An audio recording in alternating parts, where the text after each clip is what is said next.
This is Off the Ropes with your former president, John F. Kennedy. Dude, you are not John F. Kennedy. Well, then who the hell am I?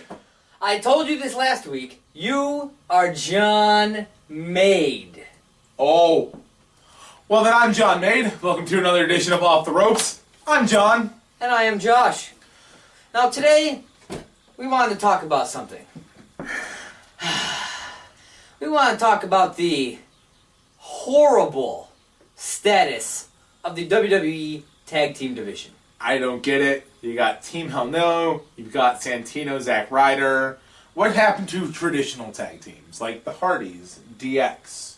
You know, I mean, there's been plenty of times in the past throughout WWE where they have had several great tag teams. Agreed. You know? Completely agree. Tag team divisions have went from being unholy riot to complete chaos and destruction to being something great that people feared. Sometimes they were good, sometimes they were bad. But you know what? A tag team is a tag team. Absolutely. Now, the first thing I'd like to talk about was about 5 years ago, there was a surge in the tag team division of WWE. Really? And there were some great tag teams out there. Well, like who? Well, for instance, we have the Highlanders. I remember them. Who were around from 2006 to 2008. I'm Robin! I remember them. They were awesome. Donnie, let us in! Donnie's Motor Lodge. It was a good time. And we had a team like Crime Time. Yo, yo, yo. Pop your 40s and check your rollies. Cause it's crime time. Cause they gotta have a wholesale! Money, money. Yeah. Money, money. Yeah. Mm-hmm. Not to be confused with the primetime players. And the millions of dollars, millions of dollars, millions of dollars. Dude, that's racist. Dude. What, he can do it and I can't? You're not black! You know what, I'm taking it back. Okay. Zack Ryder just died! Somebody call 911! Zack Ryder has went over the edge! Now tell the fans you're sorry. I'm sorry. Yeah, that's right. God. Apparently if he can't get over, he's gonna put himself over. Over the table, that is. Alright. Another tag team from that era. Cade and Murdoch. I remember them. Weren't they those hick guys? Yeah. Lance Cade, formerly known as Garrison Cade. If you remember that. I do remember that, sadly. And we also have the world's greatest tag team, formerly known as Team Angle, comprising of Charlie Haas and Shelton Benjamin. You mean the gold standard? The gold standard. Awesome. Yes. They were definitely a great tag team. I don't know if they were necessarily the world's greatest tag team, but a great tag team nonetheless. We also had Eminem. The candy? No, not the candy. Then what? Mercury, Nitro, and Melina. Eminem. Wasn't she that hot chick that did those awesome splits? Yes. Now I want ice cream. Yes. We also had Logan and Kendrick. The high-flying, crazy tag team that They were pretty awesome set of guys. They I kind of absolutely miss tag teams like that. I'm kind of glad that we have like Gabriel and Justin nowadays. Mm-hmm. I mean, their style, you know, was definitely beginning to come back when they brought in teams like Air Boom recently, before, you know, Evan Bourne went and, you know, Tore his ankle up. fucked up and then tore himself up. Yeah, Evan Bourne, I'm talking to you. Learn how to drive. I mean, what are you doing? Are you riding with the guy who like mentors Tensai? And we also had teams like Deuce and Domino. Who? Do you know those Greaser guys? Wait. Is Greaser racist? I think so. Dude, what's up with you and the racism today? We also had teams like Miz and Morrison. We tag teamed? Yeah. And they were good. Wow. They even... Was that back when Miz had talent? Oh. Because you know Sorry, what? Miz. This I know. ain't Miz TV. I know, Miz. You're awesome. I'm sorry. It was all Jomo. Dude couldn't cut a promo to save his life. And now, according to Zack Ryder, he's dead. He is dead. Woo woo woo. We miss you. And then, We also had the Edgeheads, formerly known as the Major Brothers. Zack Ryder, Kurt Hawkins. Very good team there. Hawkins. Hawkins. Not Hawkins. Yes, Hawkins. Do you think of Stephen Hawking? Isn't that guy in the wheelchair? It is that guy in the wheelchair. We should do an episode all about him. Ooh. If you guys want to see that, let us know. Yes. Anyways, and we also had the Colognes, which was Primo and Carlito. Yes. Not to be confused with the current tag team of Epico and Primo. Yes. Yes. You know, they did some good work in their short run. Stop flashing the camera with your shirt. For life. We also had the Legion of Doom 2005. Yes. Animal and Heightenright. It was a good team. Managed by Christy Hemme. A lot of people weren't a fan that they tried to replace Hawk with Heightenreich, but you know, I think he was able to make it his own. I was definitely one of those people. I thought that if they were going to make a tag team back out of LOD, that they should definitely at least put a more traditional gear on Heightenreich and lose the Spanx, because it didn't work with Animal still having his full gear going. I was glad to see, however, that they tried to take a bad situation of Hawk's passing and try to make something good out of it. Christy Hemme, you're absolutely gorgeous. Don't ever freaking change at all. I love you. Marry me.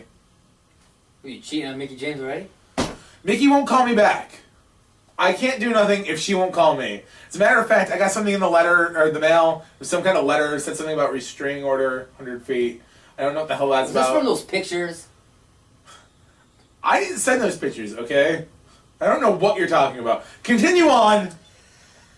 The Mexicools. Why are you going to bring that up? Continue. The Mexicools. More like Mexicans. Ooh. Ouch. I mean, you had Super Crazy, you had Psychosis. Had Juventud Guerrera. You know, they came out and riding around on lawnmowers. It was good times, I have to admit. Juan Deers. I mean, you don't get to see that kind of high flying action anymore. Which Not at all. I hope that they will bring that back. I do. I miss luchador wrestling. You know, this next team is quite different from the Mexicools. They didn't do all this high flying stuff. I mean, they would do some stuff, but nothing like the Mexicools. We have Rated RKO, Ooh. Randy Orton, and and Edge. That was a great tag team. You got to see a lot of stuff from them. Great. Edge is a very technical wrestler. So is Orton. But Edge is more of a showman than Orton. Orton now is just in the zone. Yeah, he's totally in the zone. Sorry. Are you in the zone? I'm not Ken Shamrock. Next, we have the final two that I'd like to talk about for the Surge and Tag Team from 04 to 09, and that would be D-Generation X's 2006 run and the Hardys' 2006 to 2008 run. Now, these are two very great tag teams. Very much so. I would have to agree on that. I mean, DX did an entire DVD around this 2006 run. New and improved Yes. D-Generation X. I have watched it. I highly recommend it. Check it out. Yeah. And the Hardys, huh? And definitely with the Hardys. I mean, I was glad to see when Jeff Hardy came back to the WWF. I'm gonna get sued. You're gonna get sued. I'm gonna get sued. a panda is gonna come through that door and eat your face. He's gonna hit me with a chair. He's gonna hit you with a panda chair. It's really funny that you talk about a surge in tag team wrestling. Because did you know that WCW had one thing that WWF won't ever have? And what is that? It's a really funny thing, actually. They had WCW Cruiserweight Tag Team Champions. Interesting. Okay. I bet that went over real well. Believe it or not, I quote and I do not misquote, and I state, these titles were established March 18th, 2001. They were retired March 26th, 2001. Guys and ladies, that was an 8-day run. What? I stand corrected. Did you know, however, that the first set of Cruiserweight Tag Team Champions was no more than Kid Romeo and Elix Skipper, who won the tag team tournament over the Filthy Animals, when just a week later on Monday Night Nitro, the Filthy Animals would in fact beat them again to take those titles. And in that same night, WWF came on television to announce that they had bought out WCW and those titles would be retired all in the same night. Wow. It's An 8-day title run. an 8-day title run. That's it. They were created, ran for 8 days, disbanded. And WCW had a great chance to have those re-seen when WWF did the buyout in the Invasion era. And instead, they just kind of buried it like it had never happened. Which was kind of sad because Filthy Animals at the time had comprised of Billy Kidman, Rey Mysterio. Rey Mysterio minus the mask, and they made a great tag team. I agree. So Now, you're talking about things that had never been seen before. uniqueness. You know, I'd like to talk about something that was fairly unique Okay. in the history of WWE. What you got? The Freebird Rule. What's the Freebird rule? The Freebird Rule was instated by a team of the Fabulous Freebirds. You mean the thing where if a tag team of multiple people had the titles, any one of them could defend? Yes. I do. Any person in that stable could defend those tag team titles. Now, some notable teams who have used this have been Demolition, the Wolfpack, comprised of Hall, Nash, and Six, X-Pac to those of you who aren't too familiar with that time frame. WCW. The Jersey Triad, which was DDP, Bam Bam Bigelow, and Canyon. An interesting side note about this tag team is that not only did they use the Freebird rule, they used a different variation of it, where they could actually swap out tag team members during a match, as long as one of the members stayed on the ground outside the ring. That's awesome! Yeah, absolutely. And also, a little bit more recently, the Spirit Squad used this rule. The Spirit Squad. I feel like I've seen one of those guys recently. I feel like... I don't know, but I feel like he's just... I feel like a lot of those guys were just show-offs. Yeah, no, I'd have to agree with you on that. And they were definitely heels. Yeah. You know what I'm saying? They were definitely a bunch of heel show-offs. Mm-hmm. That really sounds like somebody else I know, though. Yeah, I mean... It's zigging in my mind. It is, man. I mean, my mind is just... It's just a gulf of things. I don't even know. It's crazy. Crazy. But you're talking about notable tag teams there. Yes. Well, let's talk about somebody who's had a bunch of notable tag team members. Kane. Okay? The Big Red Machine. The Big Red Machine himself, indeed, has had at least 6 tag team members. In each one of them, somebody different. Daniel Bryan, The Big Show, Rob Van Dam, The Hurricane, X-Pac, and his brother, The Undertaker. That is quite an array. I mean, you've got small guys to very large men. A couple of cruiserweights in there. You got a submissionist. That's impressive. That's very impressive.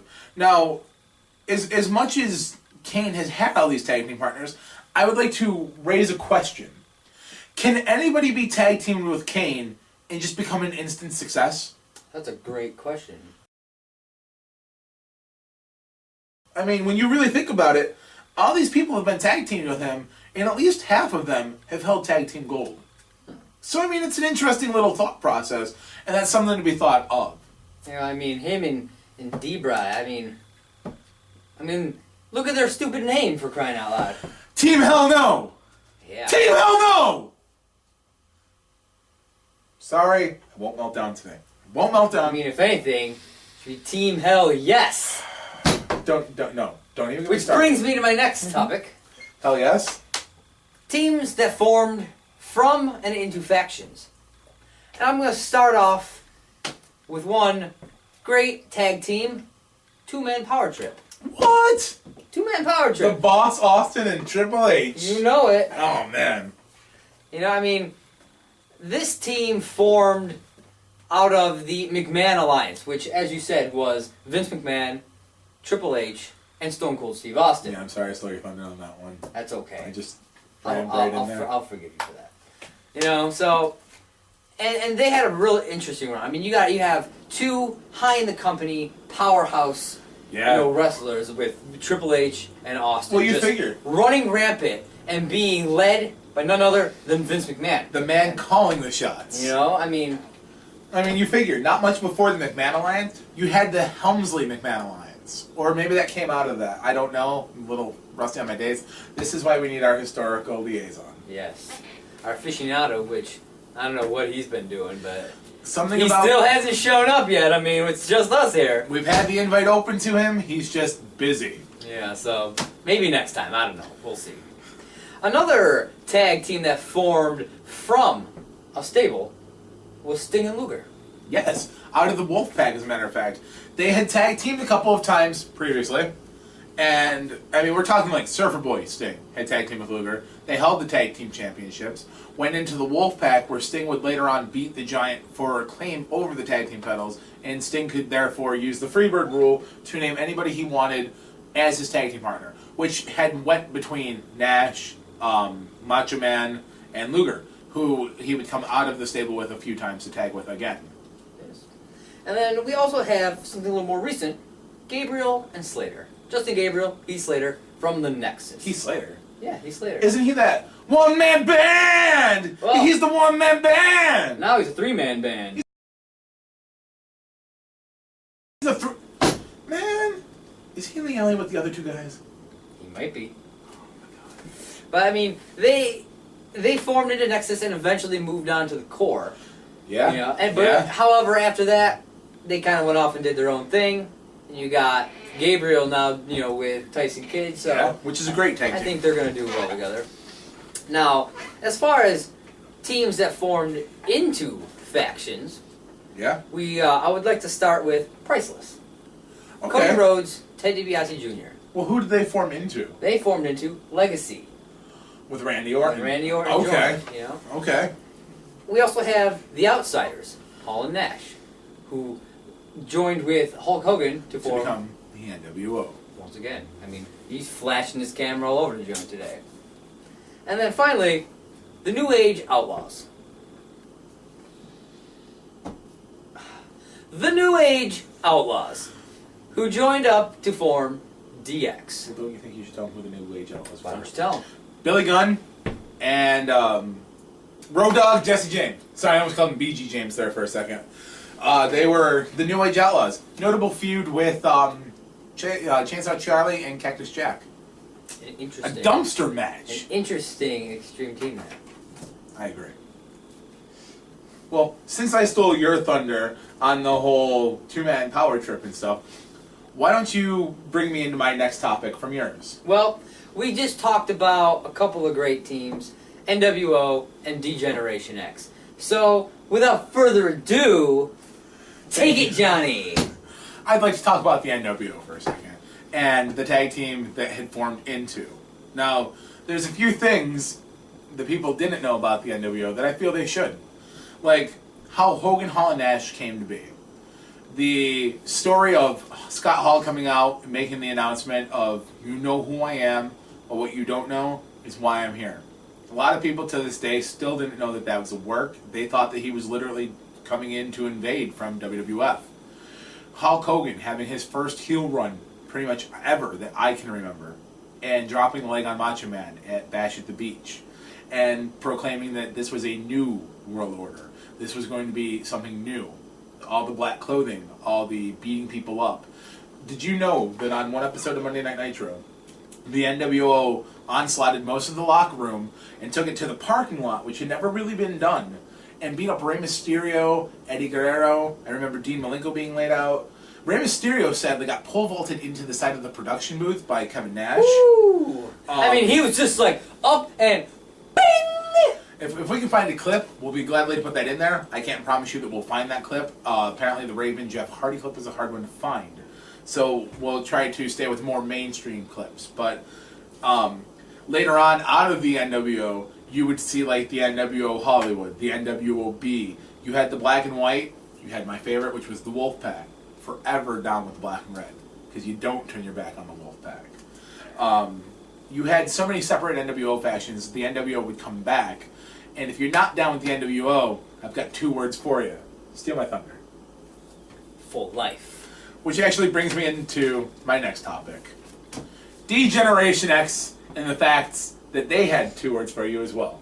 Which was suck it. Okay? Shawn Michaels Triple H formed together to spite McMahon and Sergeant Slaughter and the Rules to Be. As a matter of fact, DX helped kick off the Attitude Era with the help of many other notable superstars and stuff like that. which I'll come back to in a couple seconds. But here's one of my major questions about D-Generation X. Had they not gotten the push and, like, the chance to tag team, would they really have each gotten a chance to have become the success that they were today? Because in all honesty, I feel DX is what made Shawn Michaels' career, even after the back injury, and the returning in the NWO, as a matter of fact. One of two people to ever be in both, the NWO and the NWO. And who was this other person? X-Pac, as a matter of fact. X-Pac or Six, both members of the NWO and D-Generation X. Very little known fact. Oh, sorry, 3. Rick Rude as well. Excellent. God rest his soul. Excellent. Now, when I was talking about the help of the Attitude Era and that push, you had many notable tag teams, which helps me help him. Help me help you. Help me help you. It was brought to my attention recently. Did you know that the average human head weighs 8 pounds? What does that have to do with wrestling? Absolutely nothing. I just wanted to see your face light up like the 4th of July. He's turning red like a strawberry. It came to my attention recently that the other day was the 13th anniversary of the first ever tag team ladder match. Really? Between the Hardys and Edge and Christian. But you got to make note, though, that the Yes. Hardys were not the Hardys at the time. were known as the New Brood at that time. Just thought I'd put that out there.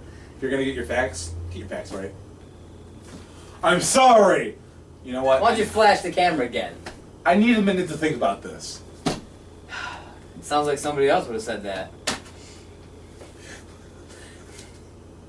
Now, during the time of Edge and Christian and the Hardys, you also had the Dudleys.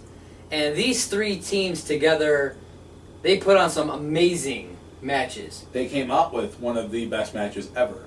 The Triple Tag Team TLC. Tables, ladders, and chairs. Oh my. Oh my. Now, this specific TLC match, this Triple Tag Team, has rarely been done outside of those 3 teams. Yes. As far as I know, there was only one other. WCW. It was 3 count versus the Young Dragons versus Jamie Noble and Evan Courageous. Which, coincidentally, Evan Courageous and Jamie Noble, both members of respective teams. Jamie Noble coming from the Young Dragons and Evan Courageous coming from 3 count. Yes, absolutely. Now, these 3 teams, they definitely revitalized tag team wrestling in the WWE around this time, and made it relevant again, and it led the way for the surge of teams that I had talked about earlier, in the show, and really allowed them to just pave the way. Agreed. Without teams like Matt and Jeff, or Devon and Bubba, or Edge and Christian, would you really have seen teams like Air Boom? Or would you really have seen teams like Kofi and R-Truth? Mm-hmm. I mean, really, a lot of the tag teams today that are high flyers or even have any aerial background to them can thank people like Matt and Jeff for paving the way. Matt and Jeff had a very great move arsenal back in the day. And actually, during their 2006 run, you got to see a lot of that again. Yeah. The poetry motions, Matt would hit the twist of fate, Jeff would go for the swanton. It was great. I don't know what WWE was thinking, having the second time turn around on Hardy Boys again. I think we got enough of that shit the first time it happened. Yeah. What do I know, though? I'm just a fan. But, I mean, we also had, Edge and Christian, who, it was the era of awesomeness for them. 15-second pose. And if you're going to talk about Edge and Christian, you can't forget about Los Conquistadors. Who? Exactly. For those of you who don't know, Los Conquistadors was a gimmick that Edge and Christian chose to do during their run as a tag team. And they dressed up in full gold bodysuits. And I believe they didn't speak a lick of English in this gimmick. No. Well, they tried not to, but Los Conquistadors, not to be confused, is a real Mexican tag team. It was pretty funny, I have to admit. I highly recommend you look it up on YouTube or something and check out some of these clips. I would agree. I think you definitely enjoy. And then we had the Dudleys, You know, famous for the tables. Yeah, absolutely famous for the tables. You had the Dudleys with the tables, you had the Hardys with the ladders, Edge and Christian with the chairs, concertos. You know, which is how the TLC came to be in the first place. Was with these three teams. You know? Each team brought their respective weapon of choice, and you had one hell of a match. You know, and like I said, these three teams, they paved the way for tag teams. Well, it's kind of funny that you would mention how they paved the way for upcoming tag teams, because in order to talk about them, kind of got to backtrack a little bit and mention how tag teams broke the way for them. Okay. One of the most important ones that I can think of off the top of my head, the Hart Foundation. Now, the original Hart Foundation consisted of three people: Bret Hart, Jim the Anvil Neidhart, and Jimmy Hart as a manager. But those weren't the only members to the Hart Foundation, as the original incarnation, I'm sorry I forgot to write down the years, would only last for a few years, and then reformed during the Attitude Era, and it consisted of members such as Bret, Owen, Jim Neidhart, the British Bulldog Davey Boy Smith, God rest his soul, Brian Pillman, rest his soul, Jimmy Hart still managing once in a while. But that's not all you've ever seen from the Hart Foundation, because there have been multiple incarnations, apparently. There's been a Hart Foundation 2.0. There has been the Next Generation Hart Foundation, which I thought was a pretty cool title. And you've also had the Hart Dynasty as of recent, which was consisting of Tyson Kidd, D.H. Smith, and Natalie Neidhart. Now, a really cool side note on the Hart Foundation. Did you know that right before Davey Boy Smith passed away, and I think it was 06 he passed away? Did you know that that weekend he passed away, he had been on the road wrestling with D.H. Smith? Wow. Yeah, they had been tag teaming, and he was talking about making a return professional. A new reformation of the British Bulldogs. Yes, it was going to be a new formation of the British Bulldogs, and it was going to be father-son. That would have been great. Great to watch. I agree. It's very sad that he got cut down in his prime, because I think a reformation and a return of Bulldog would have been great. I absolutely agree. Now, I'd like to talk about the current surge in the tag team division today. Okay. I mean, it's been a few years, obviously, since we've had some, good tag teams out there. They've been really focusing more on the heavyweight championships and things like that, even kind of sidelining the mid-card titles. That's very true. As of recently, there's been a new surge of talent in tag team division. There has. We have the primetime players. We have the Usos. We have the new Colognes, which is Epico and Primo. Yep. We have Justin Gabriel and Tyson Kidd. Very much so. We have Rhodes Scholars, which is Cody Rhodes and Damien Sandow. Formerly known is Aaron the Idol Stevens, part of the Teacher's Pets, which is a tag team we forgot to mention. Yes. We also have Rey and Sin Cara. Great tag team. I'd kind of not mind if WWE took a side note from this clip, kind of break them up. Don't turn either of them heel. Let them go face to face, because honestly, I think Rey Mysterio still has it in him. I do. And we also have Zack Ryder, Santino Marella, Team Cobra. Now, I'm very glad that you left Rey and Sin Cara and Zack and Santino at the end of this, because it kind of brings up a point that I'd like to address to kind of further the episode a little more as well. What is with WWE just taking random people and being like, you're a tag team right now? Yeah, I mean, look at Team Hell No. Kane and Daniel Bryan. Exactly. The tag team champions. I'm the tag team champion! I am the tag team champions. I'm the tag team champions! I'm the tag team champions. You're a goat face. You are Big Red Freak. You want to hug it out? Hug it out. I'm sorry, you're beautiful. Yes, so yes, I know him. Such a dick. So yes, we have random people being just put together. And I mean, this has happened throughout all of tag team history. And in all reality, you've had some just kind of random people getting stuck together. If you could take two people and tag team them up, who would you tag team together? I mean, they've been doing all these random ones. I'm kind of surprised they haven't, tried to team somebody like, I don't know, say, CM Punk with, Don't even do it. Don't. John Cena. Don't even get me Zack started. Ryder, come on! Don't. I mean, I can't believe you would bring up Punk and Cena, dude. are you really? drunk? Are you trying to get me going? Did you give him alcohol? Yes, I did. We partied last night on Bud Light Wine. God. Okay? Remember me, Zach, broski of the week. I can't take care and spike my hair because I have too much of it. Now that you've got me started, you've got John Cena, the Kung Pao bitch. You've got freaking CM Punk, the whiny baby bitch. Tag team them together, you can have the bitch twins. They can come out to a theme that goes, here they come down the ramp, they're nothing but a bitch. Bitch twins, bitch twins. Here they go, they still suck, they don't even get a shot. Bitch twins, bitch twins. Hey Punk, hashtag crybaby bitch. Hashtag nobody cares. Hashtag storm rules. Yeah. So, now that we've talked about tag team wrestling, I'm going to kind of use this moment to bring us into a future shout out to a segment that we're going to bring up. It's called On the Shelf. This is where we will talk about things like DVDs, Video games, books, all related to wrestling in one way or another. Really had to bring up CM Punk again. You know what CM Punk does to me. Sorry. Let him be. You know what? Let him be. I'm not picking him up again. Back to On the Shelf. Today, I would like to actually talk about something that's very relevant with the conversation we had today.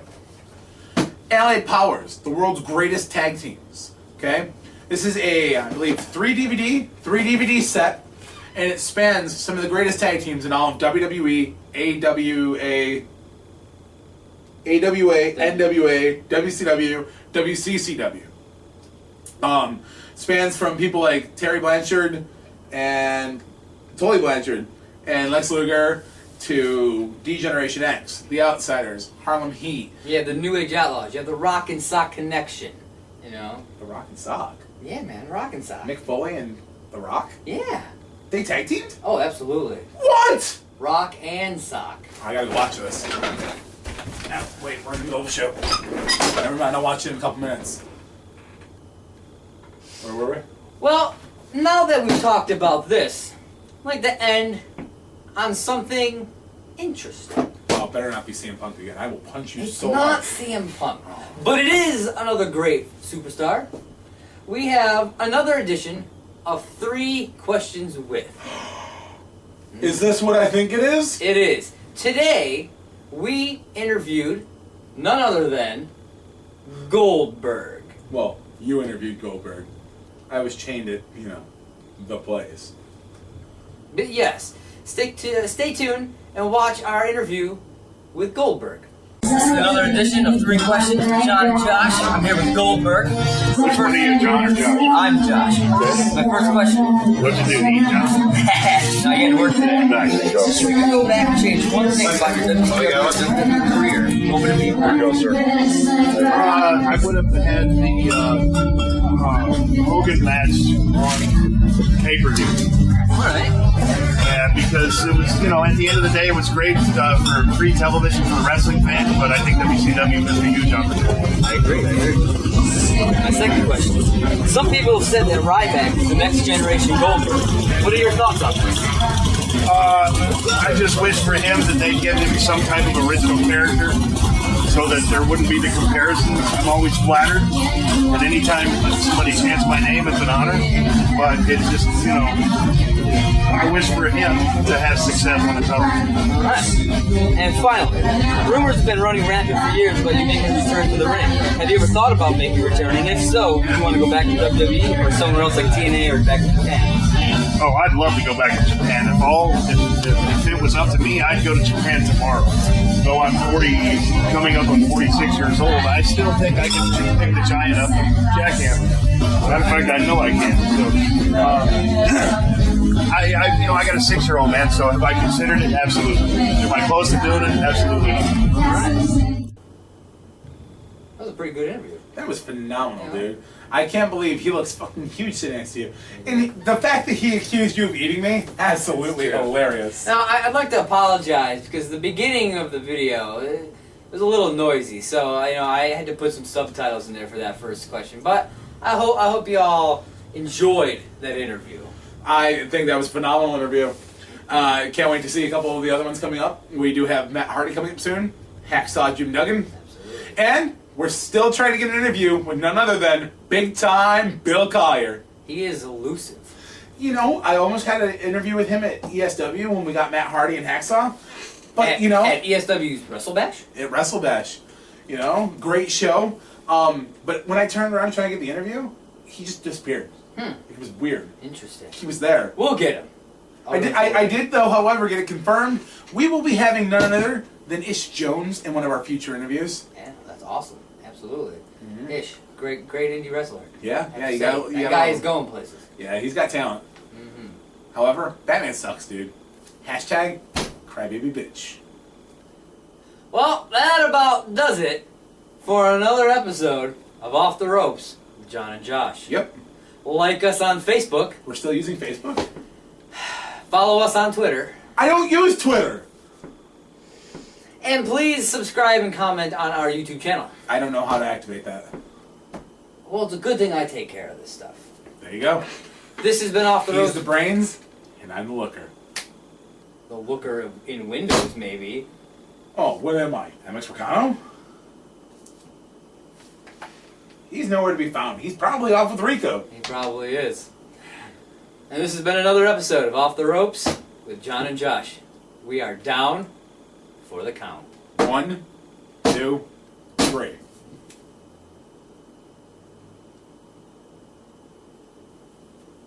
Is it done?